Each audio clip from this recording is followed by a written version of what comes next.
Hello student, how are you. YouTube के हमारे इस चैनल में आप सभी लोगों का स्वागत है। Most welcome to my channel Ramchal sir physics.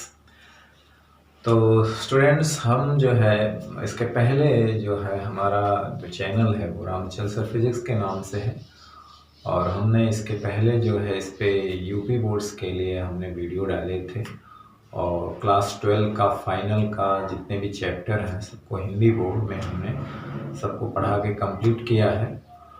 और हम आज से जो है एक बोर्ड है आईसीएसई बोर्ड 10th क्लास का कोर्स आज से हम शुरू करने जा रहे हैं, जिसका आज हम लोग पहला चैप्टर जो फोर्स के नाम से है। हालांकि नाम से फोर्स है, लेकिन उसमें हम लोग turning effect, moment of force यानी टार्क के बारे में पढ़ेंगे और इक्विलिब्रियम के बारे में पढ़ेंगे, ठीक है ना।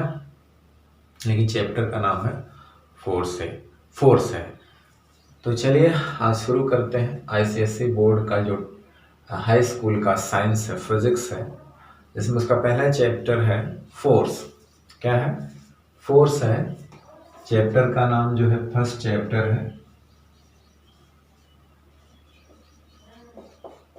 जिसको हम लोग नाम से है फोर्स। फोर्स के अंतर्गत जो भी चीज आएगी उसके बारे में हम लोग पढ़ेंगे, ठीक है ना। तो फोर्स एक इसका ब्रीफ इसकी डिफिनेशन है, इसके बारे में ज्यादा नहीं कुछ है।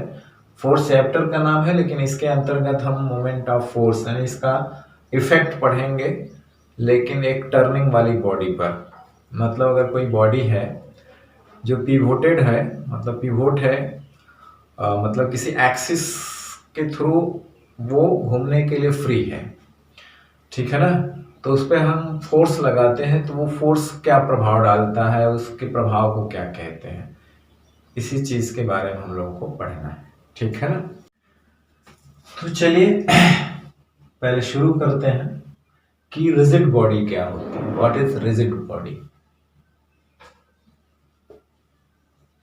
रिजिड बॉडी, ठीक है ना। हम लोग पढ़ेंगे कि रिजिड बॉडी क्या होती है, क्योंकि रोटेशनल मोशन पढ़ना है, लीनियर मोशन यानी ट्रांसलेशनल मोशन के बारे में थोड़ा पढ़ना है, ठीक है ना।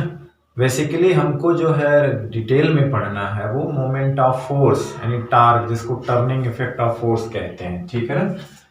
तो बस शुरुआत करते हैं हम रिजिड बॉडी से कि व्हाट इज रिजिड बॉडी है, ठीक है ना।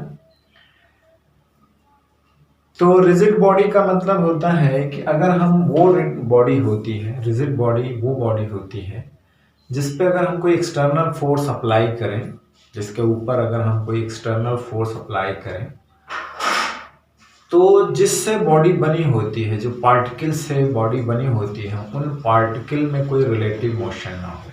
अगर हम फोर्स उस पर अप्लाई करें तो जो बॉडी के पार्टिकल के बीच कोई रिलेटिव मोशन ना हो। कहने का मतलब है कि कोई डिफॉर्मेशन ना हो, यानी ना उसका शेप चेंज हो ना साइज चेंज हो, ठीक है ना। ना उसका शेप चेंज हो ना उसका साइज चेंज हो, ना उनके पार्टिकल के बीच कोई रिलेटिव मोशन हो, ठीक है ना। कहने का मतलब है अगर रिजिड बॉडी पे हम कोई फोर्स लगाते हैं तो सारे पार्टिकल ऑफ द बॉडी का जो है एक साथ मूव करें, आगे पीछे मूव ना करें। आगे पीछे मूव करेंगे तो रिलेटिव मोशन हो जाएगी, यानी उनके बीच कोई रिलेटिव मोशन ना हो, यानी कि उसमें कोई डिफॉर्मेशन ना हो, डिफॉर्म ना हो बॉडी। फोर्स लगाने पर उसका ना शेप चेंज हो ना साइज चेंज हो, ना शेप चेंज हो ना साइज चेंज हो, ठीक है ना। तो उसे हम लोग कहते हैं रिजिड बॉडी। क्या कहते हैं? रिजिड बॉडी, ठीक।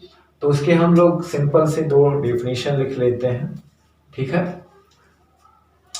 तो सिंपल डेफिनेशन है कि body which does not deform, मतलब बॉडी जो है डिफॉर्म ना हो, मतलब उस डिफॉर्मिंग मतलब क्या होता है, उसकी साइज और शेप चेंज ना हो, ठीक ना। विकृत, जिसको हिंदी में विकृत कहते हैं, विकृत ना हो, डिफॉर्म ना हो, ठीक ना। The body which does not deform, the body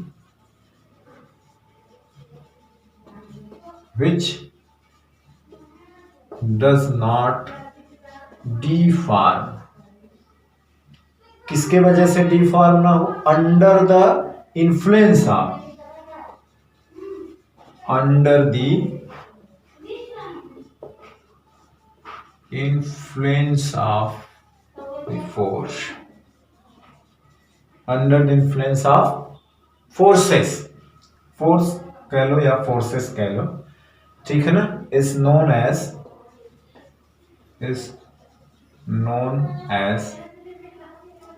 a rigid body, as a rigid body. The body which does not deform under the influence of the force is known as a rigid body. और ये हम कह सकते हैं कि rigid body is defined as the body on which the distance between 2 points, 2 point मतलब 2 particle की बात कर रहे हैं, distance between 2 points never change whatever be the force applied on it. मतलब उस पे चाहे कोई कितना हो अधिक या कुछ भी फोर्स लगाएं, अधिक से अधिक कम से कम, तो बॉडी के 2 पॉइंट्स के बीच जो डिस्टेंस होती है वो कभी चेंज नहीं होनी चाहिए। 2 पॉइंट्स के बीच जो डिस्टेंस है वो कभी चेंज नहीं होनी चाहिए, तब तो हम कहेंगे कि वो रिजिड बॉडी है। या हम इसको लिख सकते हैं और करके, और क्या लिखेंगे कि ये rigid body is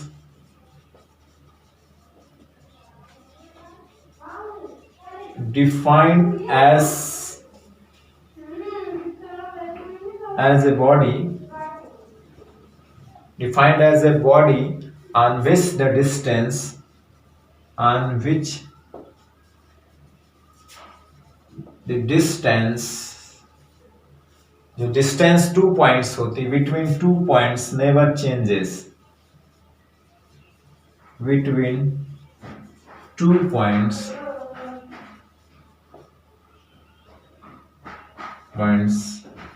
never changes, कभी चेंज नहीं होती, ठीक है ना।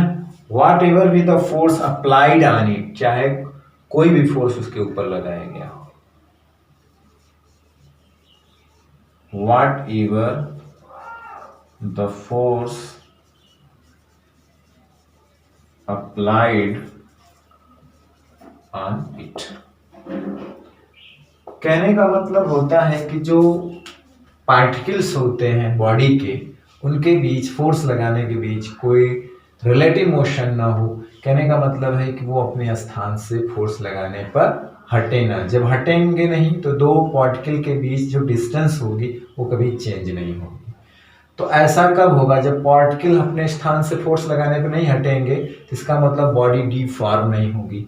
The body which does not deform, विकृत नहीं होगी। डिफॉर्म मतलब विकृत नहीं होगी, इसका मतलब होता है कि उसका शेप चेंज नहीं होगा, साइज चेंज नहीं होगी, उसे हम कहते हैं रिजिड बॉडी। जिसके फोर्स लगाने ना उसका शेप चेंज हो ना साइज चेंज हो, वो रिजिड बॉडी, ठीक है ना। Rigid body is defined as a body on which the distance between 2 points never changes whatever the force applied on it, चाहे उस पर कोई भी फोर्स अप्लाई, है ना। मतलब कहने का मतलब है कि आप थ्योरेटिकली तो कह सकते हैं, थ्योरेटिकली कह सकते हैं कि वो रिजिड बॉडी वो होती है जो फोर्स लगाने पर डिफॉर्म नहीं होती है, लेकिन प्रैक्टिकली ऐसा नहीं होता। अगर बहुत ज़्यादा फोर्स हम अप्लाई कर दें तो डिफॉर्म हो सकती है, डिफॉर्म हो सकती है, ठीक है ना। तो थ्योरेटिकली ये तो ठीक है, लेकिन प्रैक्टिकली डिफॉर्म होता है, ठीक है ना। तो इन रियल लाइफ लिख सकते हैं कि in real life there would be some force under which the body start to deform, ठीक है ना। however the deformation is small, चाहे डिफॉर्मेशन जो है बहुत छोटा ही क्यों ना हो, लेकिन होता है। थ्योरेटिकली तो नहीं होना चाहिए, लेकिन प्रैक्टिकली होता है, ठीक है ना। जैसे कि अगर हम रोड पे बहुत भारी गाड़ी जाती है, लोड से भरी हुई गाड़ी अगर रोड पे जाती है, तो उस जो रोड्स होता है वो डिफॉर्म होता है, ठीक है ना। स्मॉल फोर्स है तो डिफॉर्मेशन नहीं होगा, लेकिन अगर बिग फोर्स है तो बिग फोर्स क्या करेगा, बॉडी में डिफॉर्मेशन ला देता है, ठीक है ना। लेकिन हम लोग प्रैक्टिकली तो ऐसा होता है, थ्योरेटिकली हम लोग यही मानेंगे रिजिड बॉडी वो होगा जिसमें फोर्स लगाने का उस पे शेप, उसका शेप और साइज चेंज नहीं होना चाहिए। ठीक है ना। तो ये है रिजिड बॉडी की डिफिनेशन, आप इसको नोट कर सकते हैं। इसमें कुछ ज़्यादा वो नहीं है, बहुत ज़्यादा बोलने की ज़रूरत नहीं है। बस रिजिड बॉडी ये जानिए कि उस पर फोर्स लगाने से वो डिफॉर्म नहीं होता। डिफॉर्म का मतलब उसका शेप साइज नहीं चेंज होता है। ठीक है ना। लेकिन प्रैक्टिकली ऐसा नहीं होता है, थ्योरेटिकली।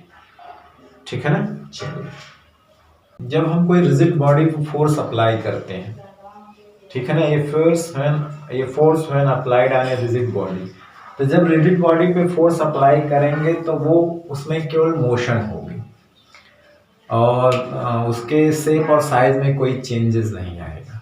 जब हम रिजिड बॉडी पे फोर्स लगाते हैं तो वो सिर्फ उसमें एक चेंजिंग आती है कि वो मोशन करती है, यानी फोर्स लगाने से वस्तु में मोशन होता है, वेलोसिटी बढ़ती है, एक्सेलरेशन आता है, न्यूटन का सेकेंड लॉ। लेकिन अगर हम फोर्स नॉन रिजिड बॉडी पे लगाएंगे तो हमें दो परिवर्तन दिखाई देंगे। एक तो वो मोशन में आएगी, उसके साथ साथ उसका शेप और साइज भी चेंज हो जाएगा। ठीक है ना। उसके साथ साथ उसका शेप और साइज भी चेंज हो जाएगा। तो कहेंगे कि force when applied, when a force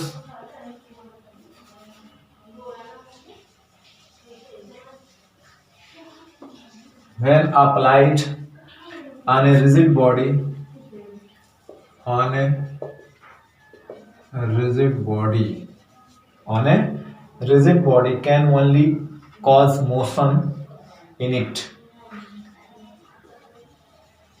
can only cause motion, मतलब उसके कारण से केवल मोशन होता है इसके अंदर, इन इट। ठीक है ना। while, जबकि when applied on a non rigid body, when applied on a non rigid body, जब नॉन रिजिड बॉडी पे फोर्स अप्लाई करते हैं तो क्या होता है, can cause both, can cause both, कौन कौन सी चीजें होंगी, दो चीजें होंगी, change in it's size and motion, change in it's size and shape, ठीक है ना, एंड मोशन इन इट। कहने का मतलब है कि जब फोर्स हम रिजिड बॉडी पर लगाएंगे तो केवल वो मोशन में आएगी, यानी कि वो फोर्स केवल उसमें मोशन पैदा कर सकता है, और अगर हम फोर्स नॉन रिजिड बॉडी पर लगाएंगे तो वो उसके अंदर मोशन भी पैदा कर सकता है और उसके शेप और साइज भी चेंज कर सकता है। ठीक है ना। तो ये बातें हैं कहने का मतलब। चलिए, अब शार्ट में हम जानते हैं फोर्स क्या होता है। फोर्स के बारे में आप लोगों ने इसके पहले वाली क्लास में डिटेल में पढ़ा। फोर्स हम लोग यहाँ शार्ट पढ़े। व्हाट इज फोर्स, और उसकी जो डिफिनीशन है वो ये है कि force applied on a body is defined as the rate of change its linear momentum. तो लीनियर मोमेंटम यानी कि लीनियर मोमेंटम क्या होता है, P इक्वल टू mv। तो जो फोर्स होता है वो rate of change of linear momentum of the body. तो rate of change of linear momentum of the body, तो लीनियर मोमेंटम है, इसका क्या है, रेट ऑफ चेंज, यानी कि समय के साथ इसका चेंज ही क्या कहलाता है, फोर्स। क्योंकि ये वेक्टर क्वांटिटी है तो इसके ऊपर एक तीर भी लगा सकते हैं। ठीक है ना। एक वेक्टर क्वांटिटी है तो उसके ऊपर आप तीर लगा सकते हैं। तीर बताता है कि वो वेक्टर है, मतलब सदिश राशि है, उसके पास डायरेक्शन होती है। तो फोर्स के पास डायरेक्शन होती है। ठीक है ना। क्योंकि हम उस पर जिस डायरेक्शन में फोर्स लगाते हैं किसी वस्तु पे, तो फोर्स लगाने के डायरेक्शन में ही वो जाती है। तो इसलिए हम फोर्स क्या है, ये वेक्टर क्वांटिटी, उसमें डायरेक्शन मैग्नीट्यूड के साथ साथ डायरेक्शन भी होती है। ठीक है ना। तो हम फोर्स को क्या लिखेंगे, लिखेंगे कि force applied on a body, force applied on a body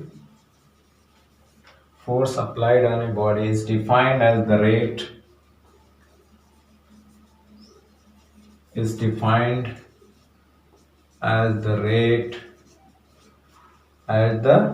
rate of change, ठीक है ना, in its linear momentum.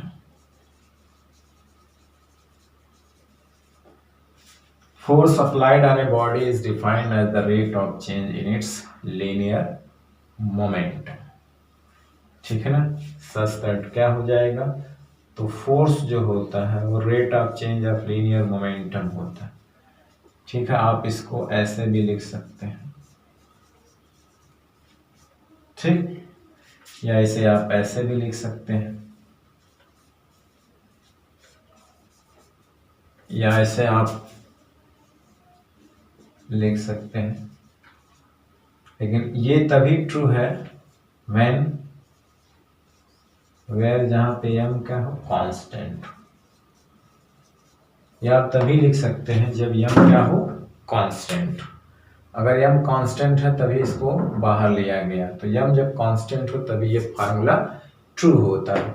अगर m कांस्टेंट नहीं है तो फार्मूला ट्रू नहीं है, तभी m को भी डिफरेंशिएट करना पड़ता है। ठीक है ना, तो ये न्यूटन सेकेंड लॉ यही है जो फोर्स की डिफिनेशन देता है। ठीक है ना,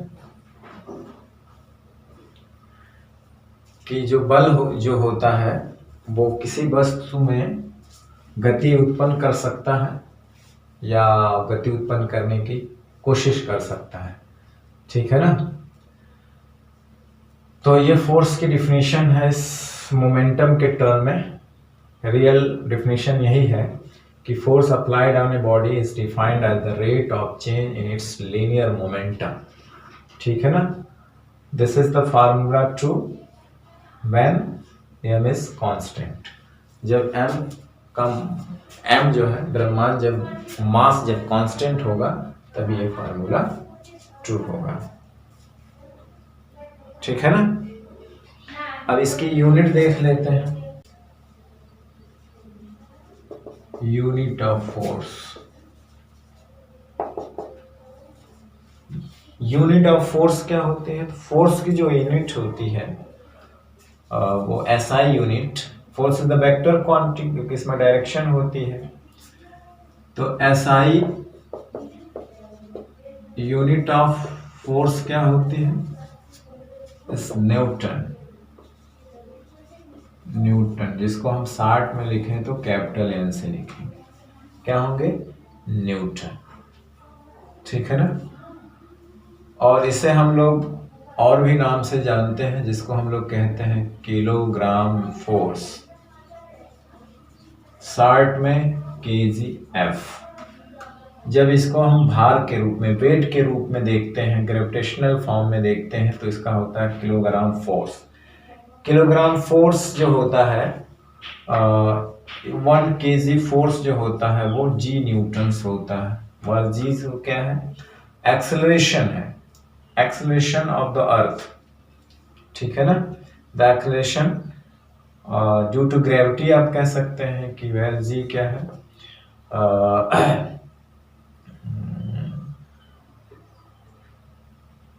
the acceleration due to gravity. ठीक है ना, और इसकी जो वैल्यू होती है वो होती है 9.8 मीटर पर सेकेंड, औसत वैल्यू एक तरह से होती है।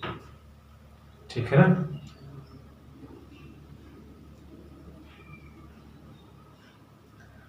तो इस तरह से जो SI यूनिट ऑफ फोर्स होती है वो न्यूटन होती है।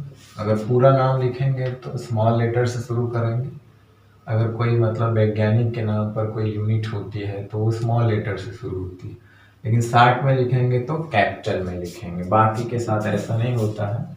जब कोई यूनिट किसी वैज्ञानिक के नाम पे रखी जाती है तो नाम में लिखेंगे तो स्मॉल लेटर से, सिंगल लिखेंगे तो कैपिटल लेटर से।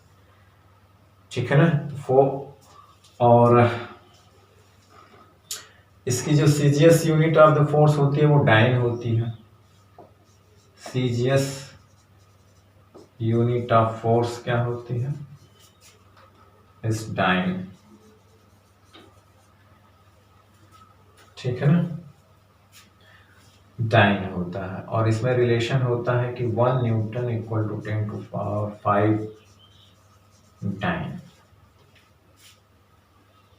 ठीक है, 10⁵ डाइन। उसी तरह से 1 ग्राम फोर्स इसको सीजीएस में लिया जाए तो इसे हम लोग कहेंगे कि 1 gram force equal to 980 Newton's. ठीक है ना, न्यूटन नहीं, डाइन, सॉरी, डाइन। तो ये जो है फोर्स की यूनिट। रिजिड बॉडी में 2 टाइप की मोशन होती है, वो मोशन हम देख लेते हैं, जिसको हम लोग कहेंगे रोटेशनल मोशन, ट्रांसलेशनल मोशन। अगर किसी बॉडी पर कोई फोर्स एक्ट करता है तो उसके पास 2 टाइप की मोशन हो सकती है। किसी बॉडी पे अगर हम फोर्स लगाएं, एक्ट करें रिजिड बॉडी पर, तो उसमें 2 टाइप की मोशन हो सकती है। एक लीनियर कहते हैं या ट्रांसलेशनल मोशन कहते हैं, और एक दूसरी मोशन होती है जिसको हम लोग रोटेशनल मोशन कहते हैं। कौन सी मोशन कहते हैं? रोटेशनल मोशन कहते हैं। ठीक है ना, तो हम लोग पढ़ेंगे पहले translational motion. Translational motion, translational motion. और तो जब भी हम कभी किसी बॉडी पर फोर्स लगाते हैं, रिजिड बॉडी पर, अगर when we apply a force on a rigid body which is free to move, ठीक है ना, तो जब हम किसी रिजिड बॉडी पर फोर्स लगाते हैं जो कि फ्री होनी चाहिए मूव करने के लिए, तो बॉडी क्या करती है? वो स्टार्ट करती है moving in a straight line. तो जब मोशन इन स्ट्रेट लाइन में होता है, जब बॉडी मोशन करती है कैसी? स्ट्रेट लाइन में, तो उसे हम लोग क्या, कौन सी मोशन कहते हैं? लीनियर मोशन या ट्रांसलेशनल मोशन। ठीक है ना, जो एक लाइन में मोशन हो, एक लाइन में, ठीक है ना, एक रेखा केंद्रित होती है, तो उसे हम लोग कहते हैं ट्रांसलेशनल या linear motions. When we apply a force on a stationary rigid body, when we apply a force on a stationary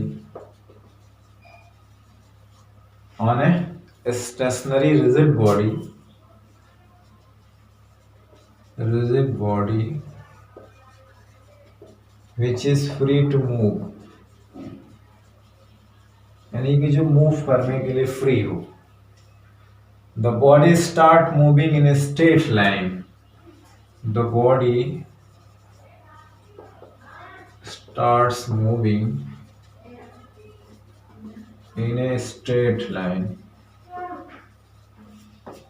start moving in a straight line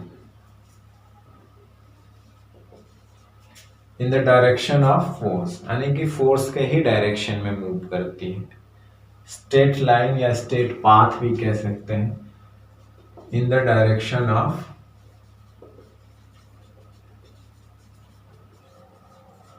force, in the direction of force, ठीक है ना। this is called the linear, this is called the linear or translational motion, यानी कि जब body चलने के लिए free हो, रिजिड बॉडी हो, अगर हम उस पर फोर्स लगाते हैं तो स्टार्ट करती है moving in straight line path या straight path in the direction of force. जिधर हम फोर्स लगाते हैं उसी के डायरेक्शन में एक सीधी रेखा में मूव करती है। तो कोई भी ऑब्जेक्ट जब एक सीधी रेखा में मूव करता है, एक लाइन में मूव करता है, तो उसे हम लोग लीनियर या ट्रांसलेशनल मोशन कहते हैं। जैसे कि फील्ड में अगर कोई फुटबॉल है, उसे हम पैर से किक करते हैं, ठीक है ना, पुश करते हैं बॉल, जो फर्श पे रखा हुआ बॉल है उसे अगर हम पैर से किक मारते हैं या पुश करते हैं, तो किस तरह का मोशन करता है? लीनियर मोशन करता है। कैसा मोशन करता है? लीनियर मोशन करता है, ठीक है ना। कैसा? Linear motion. एग्जाम्पल में लिख सकते हैं कि I am pushing a ball. Example में हो जाएगा कि I am pushing a football. Football होता है जो फ्लोर पे रखा होता है, on a floor it begins to move on a floor, ठीक है ना, it begins to move, begins to move in a straight path या straight line, ठीक है ना। तो इसका एग्जाम्पल है, ठीक। दूसरा है रोटेशनल मोशन। दूसरा मोशन क्या है? रोटेशनल मोशन है, ठीक है ना। बॉडी है, पिवोट है, पिवोटेड बॉडी है, कोई किसी पॉइंट्स पर वो लटकी हुई है और घूमने के लिए फ्री है। तो किसी सुटेबल पॉइंट पे अगर हम फोर्स लगाते हैं तो वो फोर्स क्या करता है? उस पिवोटेड जो होता है, मतलब जो हम लोग एक्सिस कहते हैं, रोटेशन एक्सिस, उसके अराउंड मूव करने लगता है, ठीक है ना। क्या करती है? बॉडी मूव करने लगती है। तो उस तरह की मोशन को हम लोग क्या कहते हैं? उस तरह की मोशन को हम लोग कहते हैं रोटेशनल मोशन। क्या कहते हैं? रोटेशनल मोशन, ठीक है ना। यानी कि जो फोर्स है उसमें एक इफेक्ट पैदा कर देता है, जिसको हम लोग टर्निंग इफेक्ट कहते हैं। The effect of the force is known as turning effect. Turning effect मतलब होता है वो बॉडी को टर्न करा देता है, यानी घुमा देता है around the axis, about the axis of rotation. Axis of rotation मतलब वही पिवोटेड पॉइंट जो होता है वो एक्सिस ऑफ रोटेशन होता है, ठीक है ना। तो दूसरी कौन सी मोशन होती है हम लोग पढ़ते हैं? दूसरी है रोटेशनल मोशन। दूसरी क्या है? Rotational motion. When a body is free, when a body is free to rotate, rotates about या around, about the axis of rotation, about the axis of rotation. When a body is free to rotate about the axis of rotation,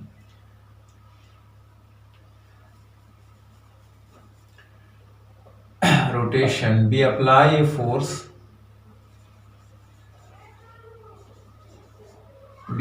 a force, on a body at a suitable points, at a suitable point. The body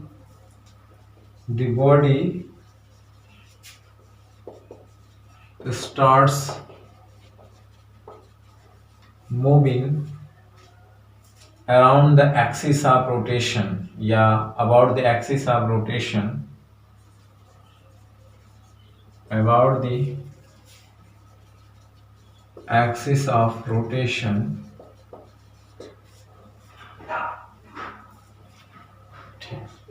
ठीक है ना।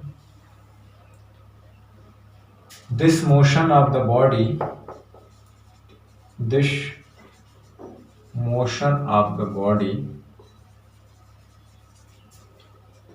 is known as rotational motion. Motion, या आप 60 में ऐसे कह सकते हैं, 60 में कहिए, इतना लंबा नहीं। The motion of the body about the axis of rotation. The motion of the body about the axis of rotation is known as the rotational motion. मतलब है कि जो उसके घूमने के अक्ष है, अगर कोई बॉडी जो एक अक्ष पर घूमने के लिए स्वतंत्र है या उसके अराउंड घूम रही है, तो उस टाइप के मोशन को हम लोग क्या कहते हैं?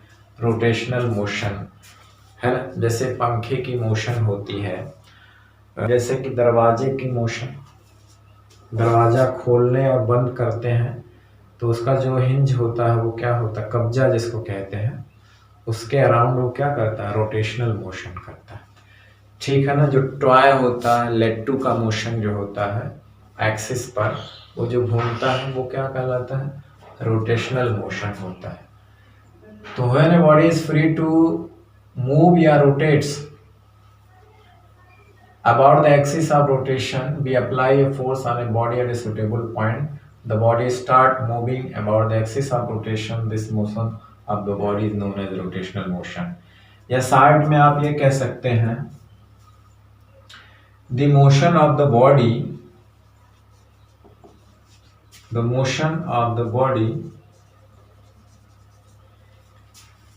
about an axis of rotation. About an axis of rotation. The motion of the body about an axis of rotation is known as, is called rotational motion. Rotational motion. Example में क्या है? आप एग्जाम्पल दे सकते हैं, motion of wheels,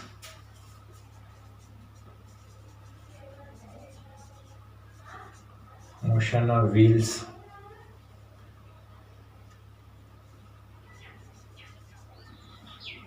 पहिए की, door, दरवाजे का मोशन, ठीक है ना। चलिए अब अगला टॉपिक्स है, जो हमारा मेन टॉपिक शुरू होता है, वो है moment of force. Moment of force, इसी को हम लोग टॉर्क कहते हैं, या इसी को टर्निंग इफेक्ट कहा जाता है। Turning effect of the force, torque, moment of force या टर्निंग इफेक्ट के नाम से इसी को जाना जाता है, ठीक है ना। मोमेंट ऑफ फोर्स हम पढ़ेंगे, ठीक है। तो मोमेंट ऑफ फोर्स क्या है? इफेक्ट ऑफ द फोर्स है, tendency of the force to rotate a body about an axis of rotation, to rotate a body about axis of rotation. यानी कोई बॉडी जो है अगर किसी एक्सिस के अराउंड घूमने के लिए स्वतंत्र है, फ्री है, when a body is free to rotate about an axis, अगर उस पे हम एक फोर्स लगाते हैं, अप्लाई करते हैं, तो वो फोर्स क्या करेगा? उस बॉडी को उस एक्सिस के अराउंड घुमाने का प्रयत्न करता है। यानी उसकी जो टेंडेंसी होती है, प्रवृत्ति, जो फोर्स की प्रवृत्ति ही, जो टेंडेंसी होती है, उसी को हम लोग क्या कहते हैं? टॉर्क, टर्निंग इफेक्ट या मोमेंट ऑफ फोर्स, ठीक है ना। तो हम क्या लिखेंगे कि when we apply a force, when we apply a force on a body which is free to rotate about an axis, the tendency of force to rotate the body about an axis is known as moment of force या torque या turning effect of force या turning effect, ठीक है ना। अगर कोई body किसी axis के अराउंड घूमने के लिए स्वतंत्र है, तो उस पर अगर हम कोई फोर्स लगाते हैं तो वो फोर्स उसमें रोटेशनल मोशन पैदा करता है, ठीक है ना। तो फोर्स का जो प्रभाव होता है रोटेशनल मोशन पैदा करने का, जो उसकी टेंडेंसी होती है, उसी को टर्निंग इफेक्ट कहा जाता है या मोमेंट ऑफ फोर्स या टॉर्क कहा जाता है। तो टार्क क्या होता है? टॉर्क किसी बॉडी में रोटेशनल मोशन पैदा करता है, और जो लेन फोर्स जो होता है वो किसी बॉडी में ट्रांसलेशनल मोशन पैदा करता है। तो फोर्स के वजह से किसी बॉडी में जब भी होगी वो ट्रांसलेशनल यानी लीनियर मोशन होगी, और टार्क यानी मोमेंट ऑफ फोर्स से किसी बॉडी में रोटेशनल मोशन होगी। तो टार्क क्या करता है? जो काम फोर्स का लीनियर मोशन में होता है वही काम टार्क का रोटेशनल मोशन में होता है। लीनियर मोशन में फोर्स वो बॉडी में एक्सेलरेशन पैदा करता है, उसको लीनियर एक्सेलरेशन कहते हैं, और टार्क जो क्या आता है वो एंगुलर एक्सेलरेशन पैदा करता है, उसमें एंगुलर वेलोसिटी होती है, एंगुलर डिस्प्लेसमेंट होता है। ठीक है ना? तो मोमेंट ऑफ फोर्स सीधी सीधी बात है कि कोई बॉडी अगर किसी axis pivot point pivoted body अगर कोई है जो घूमने के लिए स्वतंत्र है, तो उस पे हम जो फोर्स लगाते हैं तो फोर्स उसके एक्सिस के अराउंड घुमाने का प्रयत्न करता है, तो उसकी टेंडेंसी को ही हम लोग क्या कहते हैं? मोमेंट ऑफ फोर्स या टॉर्क कहा जाता है। ठीक है ना? तो लिखेंगे कि if we apply a force, if we या when we apply a force, जब भी लिखिए if we apply a force, if we apply a force on a body, if we apply a force on a body which is free to rotate, which is free to rotate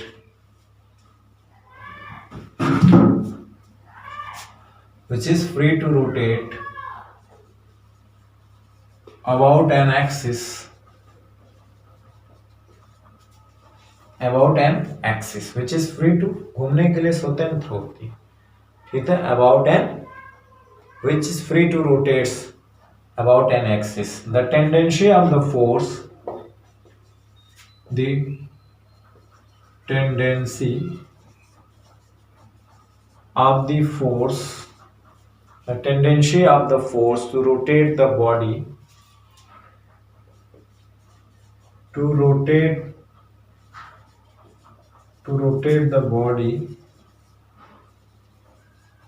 about an axis of rotation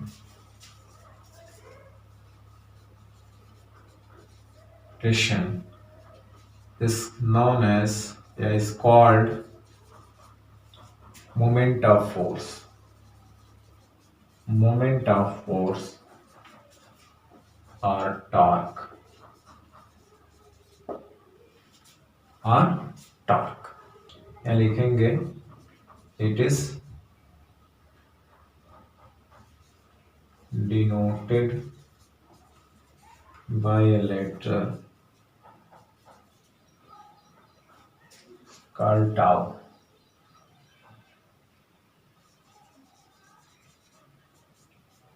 to, ठीक है ना? इसको tau से प्रदर्शित, represented, it is denoted या represented by a letter called tau. Called tau या letter tau कह सकते हैं, खाली रिप्रेजेंटेड या denoted by a letter tau. ठीक है ना?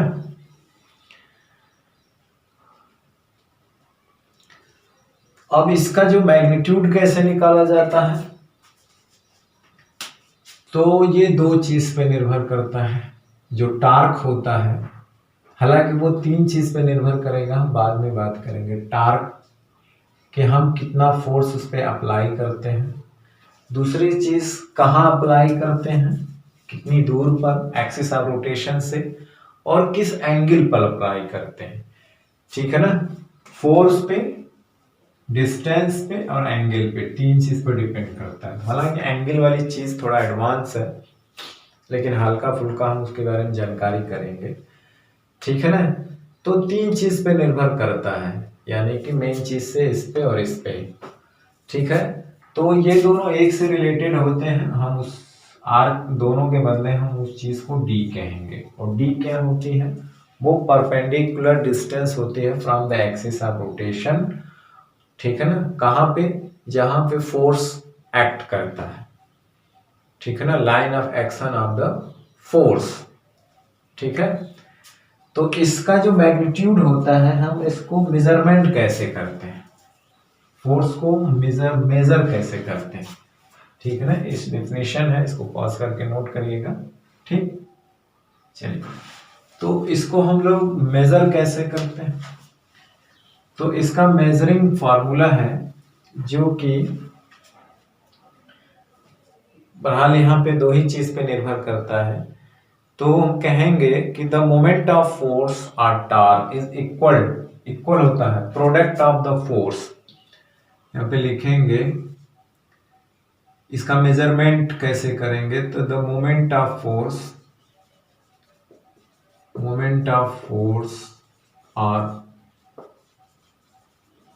Torque, the moment of force और torque is equal to the product of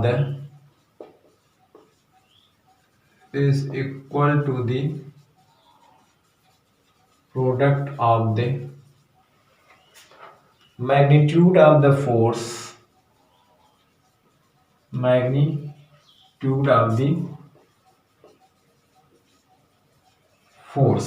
यानी कि फोर्स का जो मैग्नीट्यूड परिमाण होगा उस पर निर्भर करेगा, एंड द परपेंडिकुलर डिस्टेंस, लंबवत दूरी जिसको कहते हैं, कहां से, of the line of the action of the line of the action of the force, कहां से line action of the force from the axis of rotation, from the axis of the rotation, इसे torque का magnitude मिलता है, ठीक है ना। यानी कि टाउ, जैसे कोई ये बॉडी है मान लो,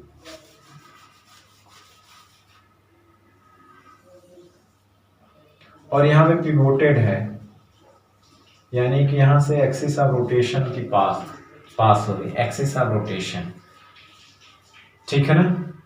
हम क्या कर रहे हैं, यहां पे एक फोर्स लगा रहे हैं, इस पॉइंट, ये O मान लेते हैं और ये पॉइंट P पे, ठीक।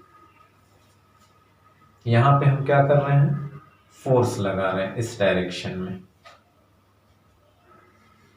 ठीक। तो ये फोर्स की डायरेक्शन, तो magnitude of the force and the perpendicular distance, ये परपेंडिकुलर डिस्टेंस, सॉरी थोड़ा सा नीचे कर लें, ये 90 डिग्री होना चाहिए, ठीक है ना, परपेंडिकुलर डिस्टेंस, सॉरी ये नहीं, ये यहाँ पे ये जो x line action of force है ये 90 डिग्री है, ठीक। तो इसके हिसाब से टाउ क्या हो गया, टाउ हो गया फोर्स का magnitude and distance perpendicular OP, जिसको हम लोग क्या कहते हैं, डी से। तो टाउ बराबर हो गया फोर्स इंटू डी, ठीक है ना। और डी को हम लोग क्या कहते हैं, डी जो है, डी को हम लोग कहते हैं moment arm,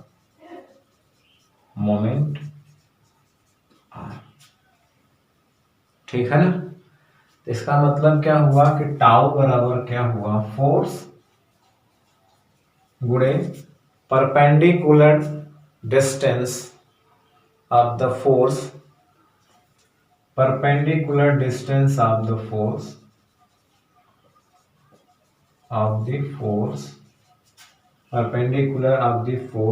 from the perpendicular distance of the force, line of the force, x line of the action of the force लिख सकते हैं, या perpendicular distance of the force की from the axis of rotation, ये भी कह सकते हैं from the axis of rotation, ये एक्सिस ऑफ रोटेशन है, पिवोटेड पॉइंट है यहाँ पे, और यहाँ से ये परपेंडिकुलर डिस्टेंस, इस पॉइंट पे फोर्स लग रहा है, ठीक है ना।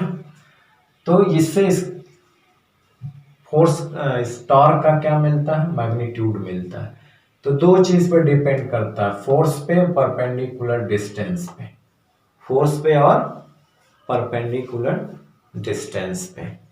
तो यहां से हम turning effect of force depends on the following two factors, दो फैक्टर पे डिपेंड करता है। एक तो डिपेंड करता है magnitude of the force applied, दूसरा perpendicular distance of the line of the action of the force from the axis of rotation. दूसरा क्या है, perpendicular distance of the line of the action of the force from the axis of rotation. Two factor पे depend करता है। कभी कभी ऐसा भी होता है, ये तो सिंपल आपके बुक में यही है और यही पढ़ना है कि आपको ये परपेंडिकुलर डिस्टेंस और फोर्स पता रहेगा तो आप टॉर्क निकाल सकते हैं, ठीक है ना।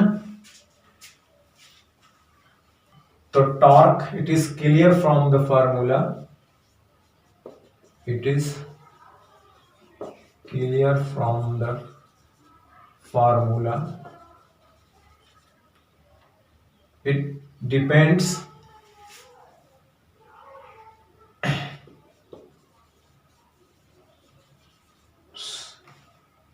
depends on the two factor,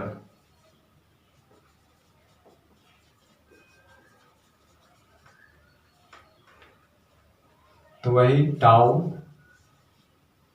proportional to क्या होता है, T, and tau proportional to F, sorry F, ठीक है ना, प्रोपोर्शनल टू एफ,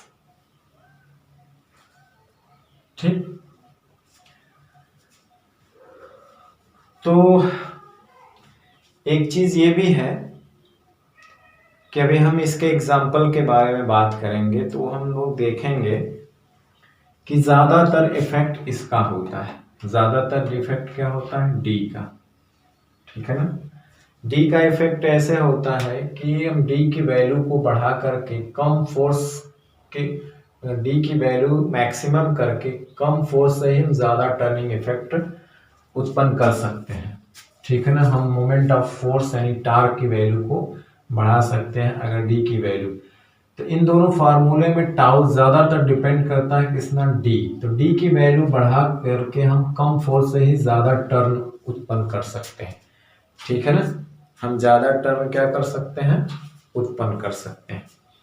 अभी हम इसके एग्जाम्पल भी दे देंगे, तो अभी हम इसको लिख सकते हैं कि द गिवन फोर्स, तो कहने का मतलब है कि अगर डी की वैल्यू एक्सिस ऑफ रोटेशन से जो परपेंडिकुलर डिस्टेंस है अगर वो मैक्सिमम है, तो एक दिया हुआ फोर्स, एक छोटा फोर्स भी मैक्सिमम टार्क उत्पन्न कर सकता है। कम बल लगाकर ही हम बॉडी को क्या कर सकते हैं, घुमा सकते हैं। कम बल लगाकर ही हम बॉडी को क्या कर सकते हैं, घुमा सकते हैं, ठीक है ना। तो इसीलिए ज्यादा डिपेंडेंसी किस पे होती है, ज्यादा डिपेंडेंसी होती है डी पर, किस पे, डी पर, ठीक है ना। जैसे है कि हम जो है बहुत सारे एग्जाम्पल इसमें आएंगे। आप जैसे एग्जाम्पल ले लिए दरवाजे का, तो देखिए दरवाजे का जो हैंडल होता है वो उसके कब्जे के पास नहीं होता है, क्या होता है, किनारे पर होता है। आप क्या करिए कि कब्जे को, अभी हम इस फार्मूले में और भी चीज़ें बताएंगे कि कैसे क्या होता है, किस पे डिपेंड करता है, कब और टार्क नहीं उत्पन्न होगा, ठीक है ना। कुछ चीज़ें तो जैसे कि एग्जाम्पल ले लें, एक सिंपल एग्जाम्पल दरवाजे का। दरवाजे में क्या होता है कि जो उसके हिंज होते हैं, कब्जा जो होता है, तो उसका हैंडल जो होता है वो कब्जे के पास नहीं होता है। आप कब्जे के पास अगर हैंडल रहेगा तो एक मैक्सिमम फोर्स भी लगा लेंगे तो टर्निंग इफेक्ट नहीं आएगा, मतलब टॉर्क नहीं उत्पन्न कर सकता। एक बड़ा से बड़ा फोर्स भी आप टार्क नहीं उत्पन्न कर सकता, आप वहां से फोर्स लगा करके दरवाजे को नहीं खोल सकते। अब जैसे जैसे हैंडल को कब्जे से, यानी कि एक्सिस ऑफ रोटेशन जिस पे दरवाजा खड़ा रहता है, एक्सिस ऑफ रोटेशन से दूर चलते जाते हैं, हम कम फोर्स लगाने से ही उसमें रोटेशनल मोशन पैदा कर देते। जैसे हम किनारे पे आते हैं, हल्का सा झटका देते हैं, तब भी दरवाजा खुल या बंद हो जाता है। तो कहने का मतलब है कि ज्यादातर डिपेंडेंसी डी पर होती है, ठीक है ना। इसलिए कुम्हार का जो चाक होता है उसका हैंडल किनारे पे लगा होता है। एक्सिस ऑफ रोटेशन से दूरी बढ़ा देते हैं, टार्क का मान बढ़ जाता है, गिवन फोर्स ज्यादा टार्क उत्पन्न करता है। ठीक है ना। तो इसीलिए दरवाजे के जो हैंडल्स होते हैं वो किनारे पर होते हैं। चाक, घुमार का जो चाक हो का हैंडल होता है वो किनारे पर होता है। आप जो रेंच होते हैं, नट को खोलते हुए रिंच उसको लंबा लिया जाता है। रेंच का जो हत्था होता है क्या होता है, ये जैसे रेंच है, ये नट है, तो देखिए ये वाली दूरी बढ़ा दी जाती है। एक्सिस ऑफ रोटेशन यही है ना, फोर्स हम यहाँ पे लेते हैं, तो ये जो डी होती है जिसको हम लोग मोमेंट आर्म कहते हैं, इसको ज्यादा लिया जाता है ताकि आप इसको आराम से खोल सकें। ठीक है ना। तो कहने का मतलब जो है कि जो मोमेंट आर्म होती है उस पर ज्यादा डिपेंड करता है। इसको बढ़ा करके हम कम फोर्स से ही ज्यादा टार्क उत्पन्न कर सकते हैं। ठीक है ना। तमाम ऐसे एग्जाम्पल मिलेंगे। ठीक है।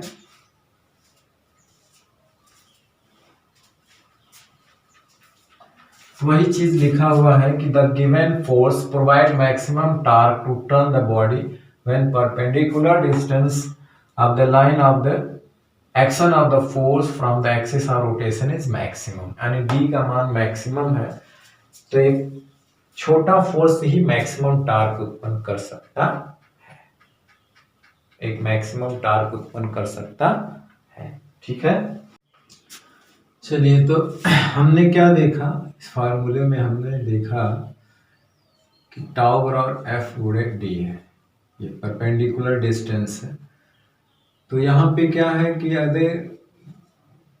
अगर देखा जाएगा D equal to zero, tau equal to zero, यानी कि अगर हम फोर्स एक्सिस ऑफ रोटेशन पर लगाते हैं, एक्सिस ऑफ रोटेशन के ऊपर हम कितना फोर्स लगाएंगे, मैक्सिमम से मैक्सिमम फोर्स लगाएंगे, तभी टाउ मतलब उसमें मोमेंट नहीं उत्पन्न हो जाएगा, टार्क नहीं हो, टर्निंग इफेक्ट जीरो रहे। दूसरी चीज है कि ये यहाँ पे इफ अगर कहेंगे if force equal to zero तो टाउ जीरो, फोर्स ही नहीं लगेगा तो उसमें टर्निंग इफेक्ट नहीं आएगा। ठीक है ना। तो डी जीरो होगा तो कोई टार्क नहीं उत्पन्न होगा। यानी कि ये कह लीजिए कि जो फोर्स है अगर हम एक्सिस ऑफ रोटेशन पर लगाएं, जिसके अराउंड बॉडी घूम रही है, तो हम उसको घुमा नहीं सकते बॉडी को। जैसे दरवाजे पे अगर हम उसका जो उसके ऊपर लटका हुआ दरवाजा हिंजेज है, फोर्स लगाएं उसके एक्सिस ऑफ रोटेशन पे, तो हम दरवाजे को खोल या बंद नहीं कर सकते। ठीक है ना। दूसरी चीज, अगर फोर्स ही नहीं लगाएंगे तो टॉर्क ही जीरो हो जाएगा। और एक चीज और हमने देखा कि फोर्स और एफ और डी में टार्क ज्यादा डिपेंड है डी की वैल्यू ज्यादा करके हम कम फोर्स से ही ज्यादा टार्क उत्पन्न कर सकते हैं। ठीक है। तो चलिए, और डी याद रखिएगा वो परपेंडिकुलर डिस्टेंस है एक्सिस ऑफ रोटेशन से from the force, action of force से। अब हम इसमें unit of moment of force की बात करें तो unit of moment of force यानी टार्क, तो देखें हम दो बात करेंगे SI unit of moment of force, तो एसआई यूनिट ऑफ टार्क क्या हो जाएगा, तो एसआई यूनिट में टार्क को हमको कहते हैं न्यूटन मीटर। क्या कहते हैं, न्यूटन मीटर। इसको हम संकेत में लिखें तो ये न्यूटन मीटर। सीजीएस पद्धति में क्या होता है, इन सीजीएस सिस्टम में क्या होता है, इन सीजीएस सिस्टम में होता है डाइन सेंटीमीटर। ठीक है ना। अगर फोर्स को ग्रेविटेशनल यूनिट में मापें, अगर फोर्स को किस में मापें, ग्रेविटेशनल सिस्टम में मापें, यूनिट में मापें, if force is measured in gravitational unit, if force is measured, मापा जाता है किसमें, in gravitational unit, gravitational unit. तो फोर्स को ग्रेविटेशनल यूनिट में मानेंगे तो वहां पे हम न्यूटन को क्या बोलते हैं? न्यूटन को बोलते हैं केजीएफ, किलोग्राम फोर्स या किलोग्राम भार बोलते हैं। तो क्या हो जाएगा SI unit? SI unit KGF force metre, ठीक है ना। सीजीएस में क्या हो जाएगा? Gram force into centimetre, gram force in centimetre. अब इसमें रिलेशन क्या है कि 1 न्यूटन मीटर में कितना होता है डाइन। अगर हम डाइन सेंटीमीटर अभी हम बोले, अगर इसको हम रिलेट करें तो 1 न्यूटन मीटर जो होता है वो 10⁷ डाइन सेंटीमीटर होता है, 10⁷। और 1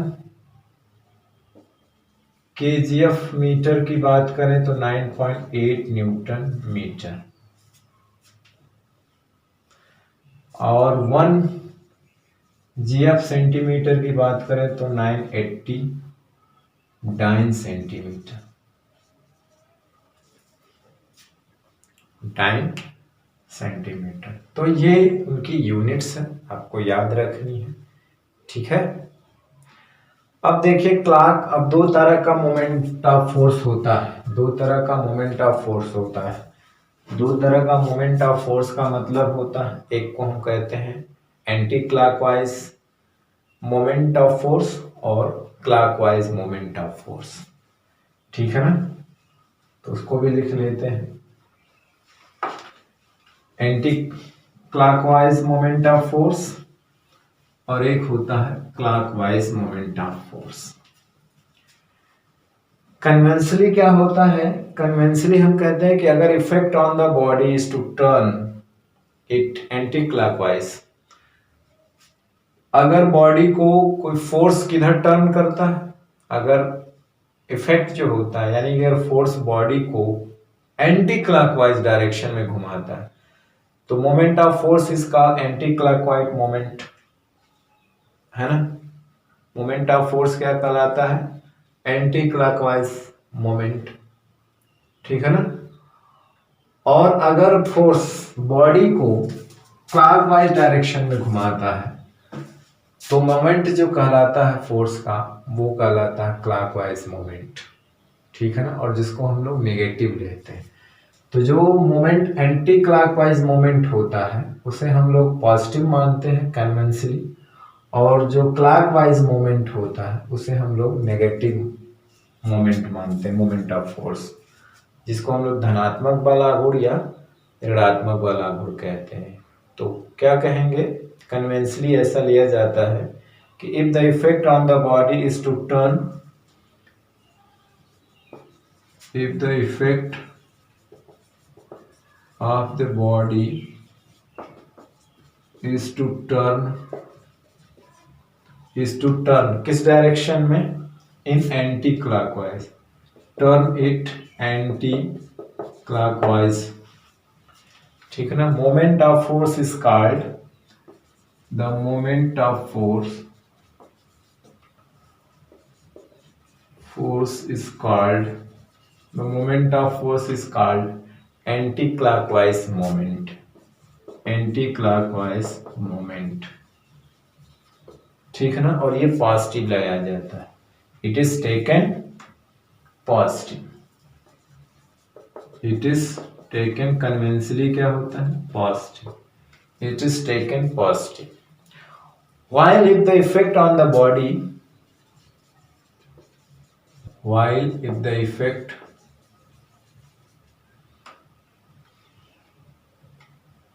of the body, while if the effect on the body, on the body is to turn it, is to turn it clockwise, the moment of force is called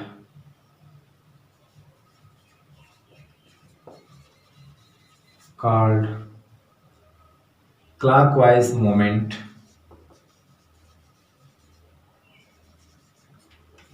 it is taken negative लिया जाता है, it is taken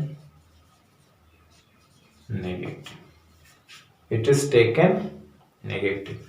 यानी कहने का मतलब है कि अगर कोई फोर्स बॉडी को एंटी क्लॉकवाइज यानी घड़ी की सुइयों को विपरीत दिशा में घुमाने का प्रवृत्ति रखता है, तो जो टॉर्क उत्पन्न होता है उसे हम लोग कहते हैं एंटी क्लॉकवाइज टॉर्क या मोमेंट, वो पॉजिटिव लिया जाता है।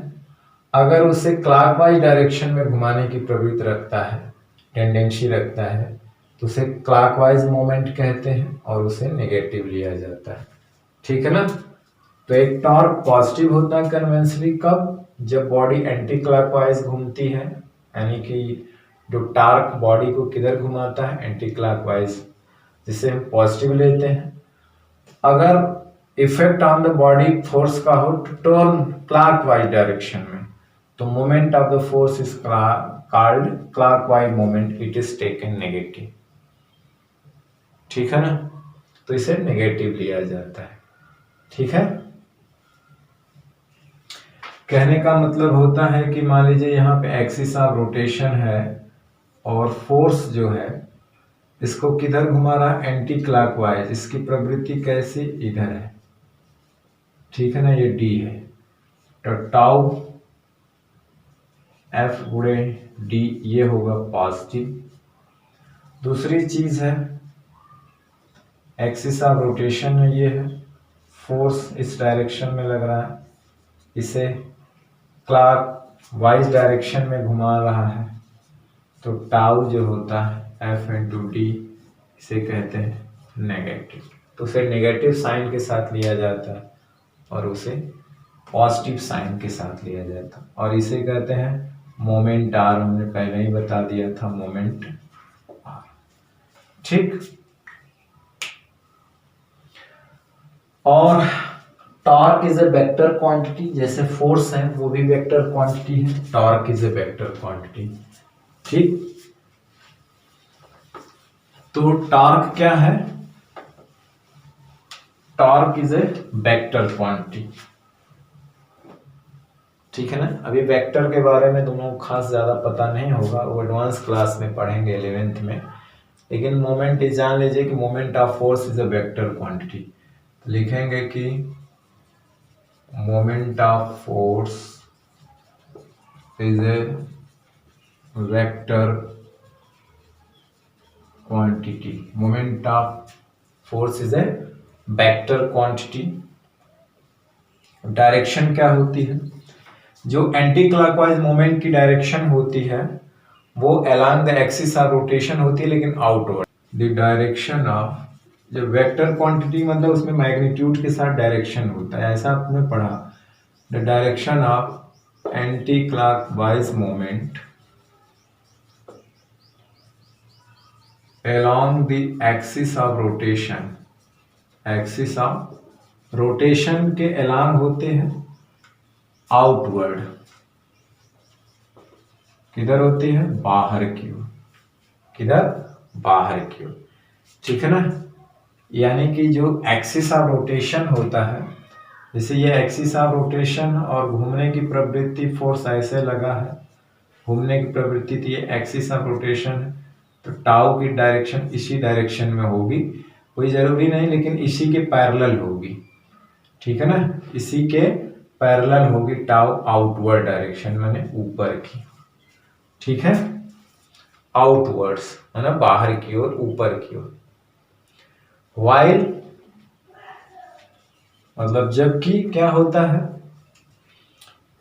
वाइल ऑफ क्लॉकवाइज मोमेंट, जो क्लॉकवाइज मोमेंट होता है ये भी होता है along the axis of rotation, along the axis of rotation, लेकिन इनवर्ड्स, अंदर की ओर होता है। इनवर्ड्स मतलब ये एक्सिस ऑफ रोटेशन है, फोर्स हमने इधर लगाया है, इस डायरेक्शन में घूमने की प्रवृत्ति, ये एक्सिस ऑफ रोटेशन है, तो टाउ की डायरेक्शन ये होगी, उसी की अलोंग होगी, along the axis of rotation. ठीक है ना। तो ये वेक्टर क्वांटिटी होता है, ठीक है ना। अगर किसी बॉडी पे फोर्स लग रहा है, अगर किसी बॉडी पे फोर्स लग रहा है, उसके कारण जो टार्क बन रहा है, अगर वो टार्क एक्सिस ऑफ रोटेशन के अलोंग आउटवर्ड या इनवर्ड नहीं है, तो वो फोर्स बॉडी में मोमेंट उत्पन्न नहीं करेगा, रोटेशन उत्पन्न नहीं करेगा। ठीक है ना। भले टार्क बने, फोर्स लगे, लेकिन अगर वो टार्क एक्सिस ऑफ रोटेशन के पैरेलल नहीं, अलोंग नहीं है, तो बॉडी रोटेट्स नहीं करेगी। ठीक है ना। तो टॉर्क की डायरेक्शन हमेशा एक्सिस ऑफ रोटेशन के अलोंग आउटवर्ड इनवर्ड होती है। आउटवर्ड होती है तो उसे पॉजिटिव टॉर्क कहा जाता है, इनवर्ड होती है तो उसे नेगेटिव टॉर्क कहा जाता है। नेगेटिव टॉर्क है ये, पॉजिटिव। तो जो एंटी क्लॉकवाइज मोमेंट है उसे पॉजिटिव लिया जाता है, और जो क्लॉकवाइज मोमेंट होता है उसे नेगेटिव टॉर्क लिया जाता है। ठीक है ना। सपोज करिए जैसे कोई घूमने वाली चीज है, ये एक्सिस ऑफ रोटेशन है। अब देखिए हमने फोर्स सेम डायरेक्शन में रखे, लेकिन अलग अलग पॉइंट पर लगाते हैं। तो देखिए एक में हो जाएगा एंटी क्लॉकवाइज मोमेंट और एक में हो जाएगा क्लॉकवाइज मोमेंट। अगर हम फोर्स इस डायरेक्शन में लगाते हैं तो ये क्या बन गया, आपको घड़ी की सुइयों की दिशा में घुमा देगा, तो क्लॉकवाइज टॉर्क हो जाएगा नेगेटिव। अगर वही डायरेक्शन रखते हुए फोर्स हम इधर लगा दें, पॉइंट केवल चेंज किया है हमने, पॉइंट क्या है, केवल चेंज किया है, तो ये इसको किधर घुमा देगा, एंटी क्लॉकवाइज डायरेक्शन में। ये परपेंडिकुलर डिस्टेंस है तो ये पॉजिटिव हो जाएगा, और यहाँ पे टाउ क्या होगा, नेगेटिव। यानी सेम मैग्नीट्यूड का फोर्स सेम डायरेक्शन में अप्लाई करें, लेकिन अलग अलग पॉइंट पे करें, तो एक पॉइंट पर वो उसे पॉजिटिव टॉर्क दे रहा है और एक पॉइंट पर उसे नेगेटिव टॉर्क दे रहा है। ठीक है ना। दूसरी चीज है फोर्स की डायरेक्शन आप बदल दें। जैसे कि एक ही चीज पे है, ये एक्सिस ऑफ रोटेशन है, ठीक है ना। आप एक बार फोर्स इस डायरेक्शन में लगा रहे हैं, एंटी क्लॉकवाइज है, तो टॉर्क क्या है, पॉजिटिव हो गया। अब फोर्स की डायरेक्शन आप इसी पॉइंट पर इधर कर दीजिए, तो टॉर्क क्लॉकवाइज डायरेक्शन में नेगेटिव हो गया। तो दूसरी चीज, आप तो अलग अलग पॉइंट पे सेम फोर्स लगा के सेम डायरेक्शन में आप अलग अलग टॉर्क उत्पन्न कर सकते हैं, मतलब एक नेगेटिव पॉजिटिव। या तो आप पॉइंट सेम रखे, फोर्स की डायरेक्शन चेंज करके भी आप टॉर्क को एंटी क्लॉकवाइज या क्लॉकवाइज टॉर्क में बदल सकते हैं। ठीक है ना।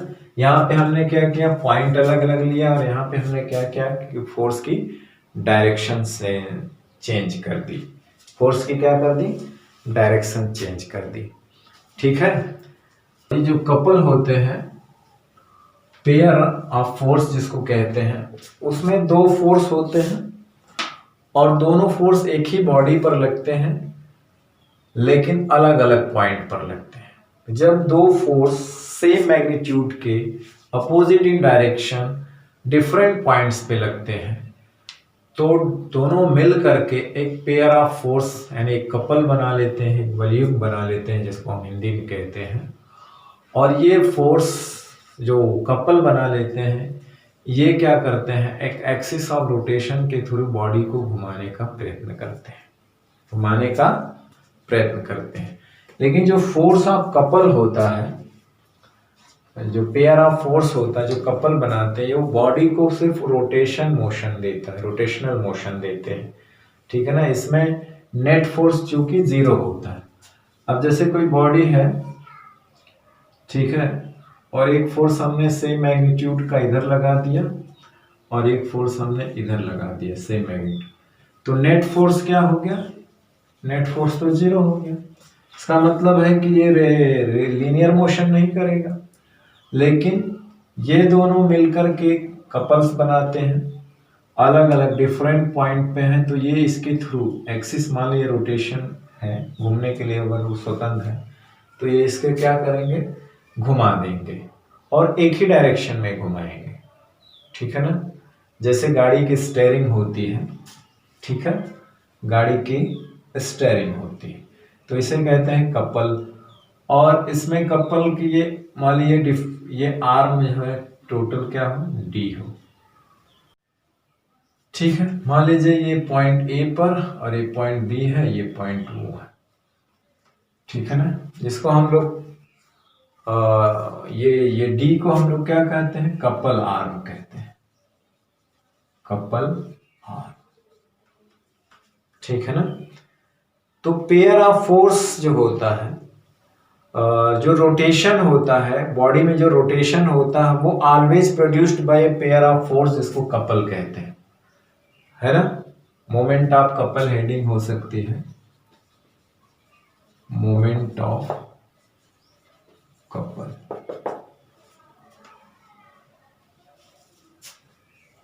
ठीक। तो जैसे एक बॉडी पर टू फोर्स लग रहे हैं, equal opposing in direction at different points, ठीक है ना। तो ये मिलकर के क्या बना लेते हैं, एक कपल्स बना लेते हैं, ठीक है ना। और ये क्या करते हैं, एक्सिस ऑफ रोटेशन के अबाउट बॉडी को घुमा देते हैं, एक रोटेशनल मोशन पैदा कर देते हैं, ठीक है ना, जिसे हम लोग मोमेंट ऑफ कपल कहते हैं, ठीक। हम कहेंगे कि two equal and opposite parallel forces, two equal and opposite parallel forces, ठीक है ना, parallel forces not acting along the same line, देखिए सेम लाइन में नहीं है, not acting along the same line, along the same line, same line में नहीं लगते हैं, फॉर्म ए कपल, क्या बनाते हैं मिलकर के, फॉर्म ए कपल, ठीक है ना, form a couple. A couple is always needed to produce rotation, ठीक है ना, एक couple is always needed to produce a rotation. तो कपल क्या होता है, बॉडी को एक्सिस ऑफ रोटेशन के थ्रू क्या करता है, रोटेशनल मोशन प्रदान करता है, ठीक है ना। Two equal and opposite parallel forces not acting along the same line, different point पे लगते हैं, फॉर्म ए कपल्स, क्या करते हैं, कपल। नेट फोर्स जीरो होता है, हालांकि हम जो मोमेंट जो हमने टर्निंग इफेक्ट जो पढ़े हैं, मोमेंट ऑफ फोर्स पढ़े हैं, उसमें भी कपल्स होते हैं, फोर्स का कपल होता है, ठीक है ना। लेकिन उसमें एक जीरो होता है, जैसे सपोज करिए कि एक नट है, इसे एक रेंच से खोलना है, तो देखिए इसमें भी दो इक्वल एंड अपोजिट फोर्सेस होते हैं, act at different points, form A couples, जो इसको रोटेशनल मोशन प्रदान करता है। लेकिन एक कपल का टॉर्क जो होता है जीरो होता है, अभी बता रहे कैसे, जैसे ये डी है, तो देखिए एक फोर्स अगर हम यहाँ लगाते हैं तो इक्वल एंड अपोजिट फोर्स यहीं पर लगता है।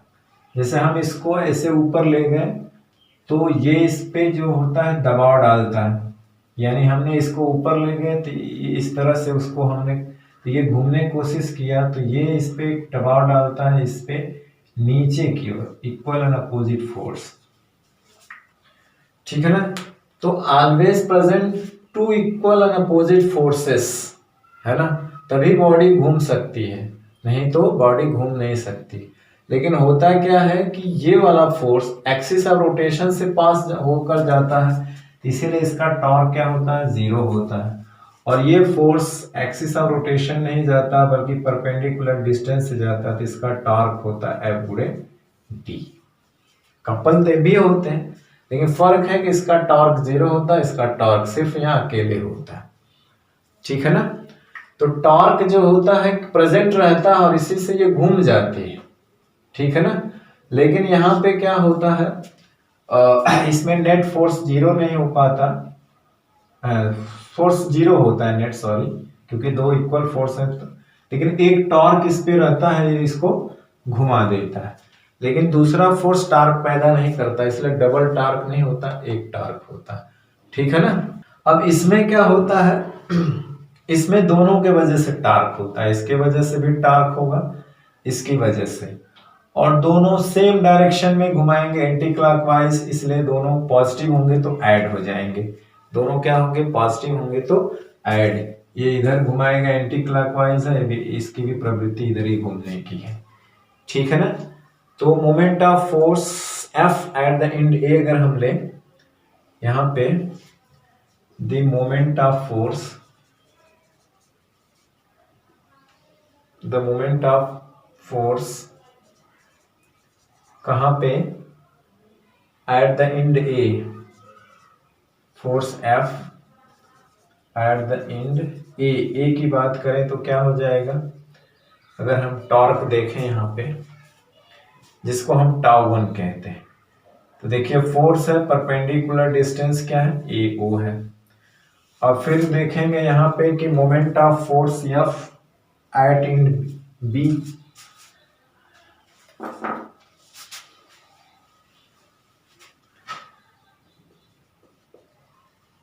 मोमेंट ऑफ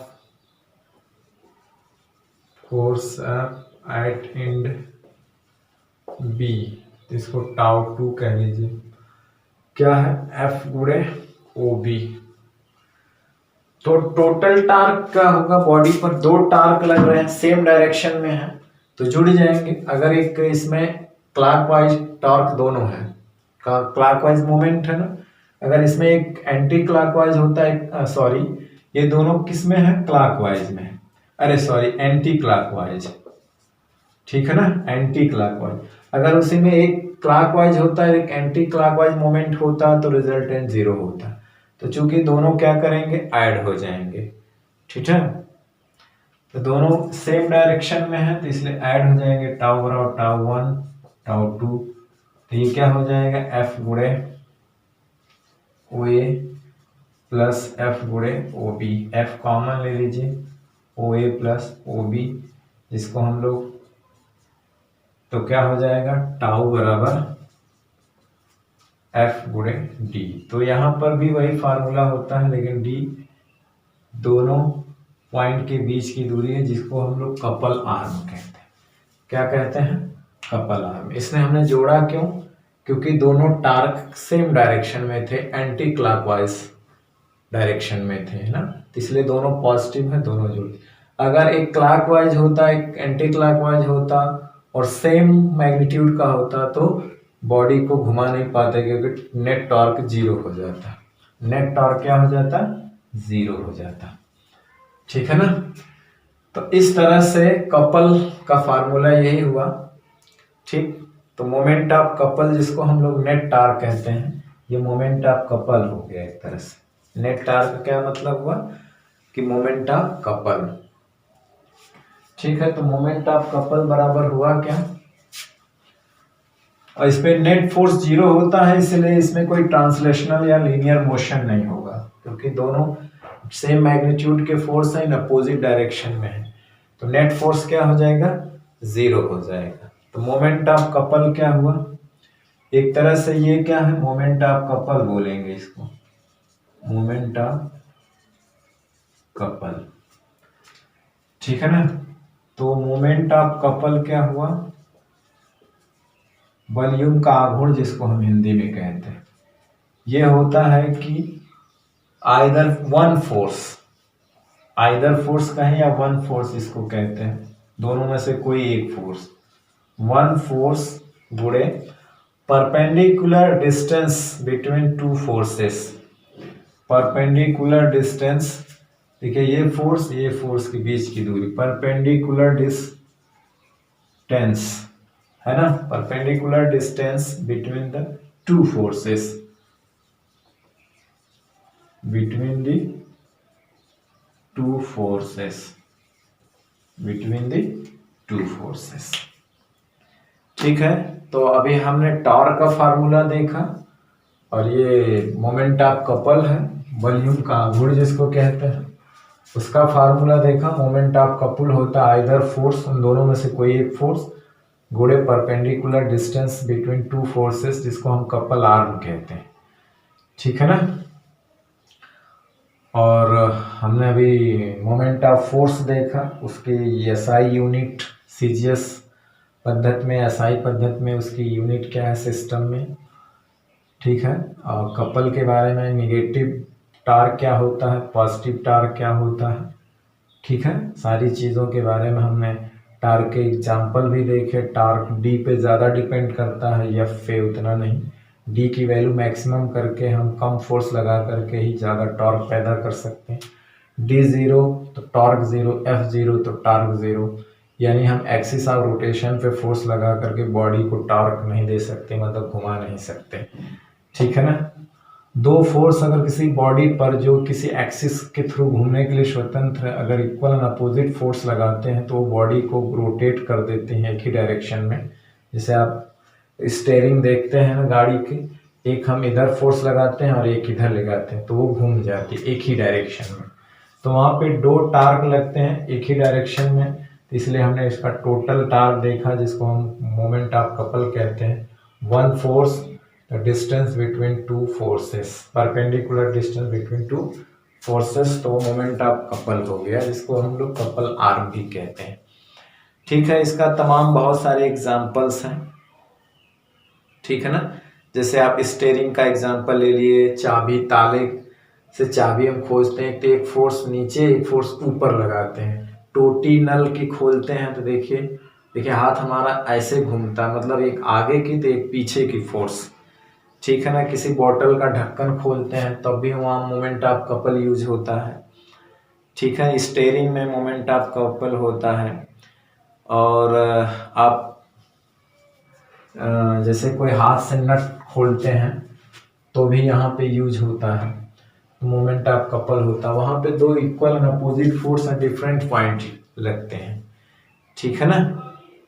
चूंकि वो डिफरेंट पॉइंट पे हैं इसलिए एक दूसरे को निरस्त नहीं करते। अगर एक पॉइंट पर होते, जैसे किसी बॉडी पर एक फोर्स इधर एक फोर्स इधर लगता, तो एक दूसरे को निरस्त कर देते हैं, ये स्थिर रहती, इस पर कोई मोमेंट नहीं होता। मतलब कहने का मतलब न मोशन होते, न लीनियर, न जिसको हम लोग कहते हैं इक्विलिब्रियम पोजीशन कहते हैं, तो वो बाद में आएगा। ठीक है ना। तो ऐसे बहुत सारे एग्जाम्पल्स मिलते हैं हमको। ठीक है ना। जहां पे मोमेंट ऑफ कपल यूज होता है। ठीक है। मोमेंट ऑफ कपल से क्या होता है कि हम कम फोर्स से ही ज़्यादा टर्निंग इफेक्ट को उत्पन्न कर सकते हैं। ठीक है। तो चलिए आज हमने पढ़ा रिजिड बॉडी क्या होती है, शॉर्ट में हमने फोर्स की डिफिनीशन, उसकी यूनिट के बारे में पढ़ा, और इसके बाद हमने मोमेंट ऑफ फोर्स के बारे में पढ़ा, negative positive moment of force के बारे में पढ़ा, कपल के बारे में, यूनिट ऑफ टॉर्क के बारे में पढ़ा। ठीक है। अब हम अगले वीडियो में हम बात करेंगे इक्विलिब्रियम ऑफ बॉडीज के इक्विलिब्रियम की कंडीशन के बारे में पढ़ेंगे। इसके बाद हम एक्सरसाइज के कुछ न्यूमेरिकल एक्सरसाइज के कुछ पॉइंट्स करेंगे। फिर इसके बाद हम लोग जो आगे का टॉपिक होगा उसके बारे में पढ़ेंगे। ठीक है ना। तो चलिए नेक्स्ट वीडियो लेक्चर में फिर मिलते हैं इक्विलिब्रियम ऑफ बॉडी के साथ। तब तक पढ़ाई करते रहे, पढ़ते रहे। All the very best. Thank you very much.